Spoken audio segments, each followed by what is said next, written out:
Frederick Pemberton Thompson, February 17, 1846, April 22, 1922, was a businessman and political figure in New Brunswick.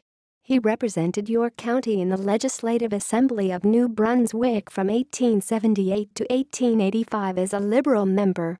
Thompson was named to the Senate of Canada in 1902 and served until his death.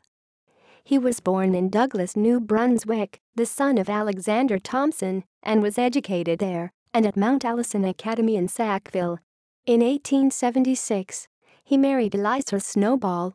Thompson was a partner in a firm which manufactured agricultural implements. He served on the county council and was county warden for 3 years. He was named to the Legislative Council of New Brunswick in 1885 and served until 1891. References: The Canadian Parliamentary Companion and Annual Register, 1879, C. H. Mackintosh. Frederick P. Thompson, Parliament of Canada Biography.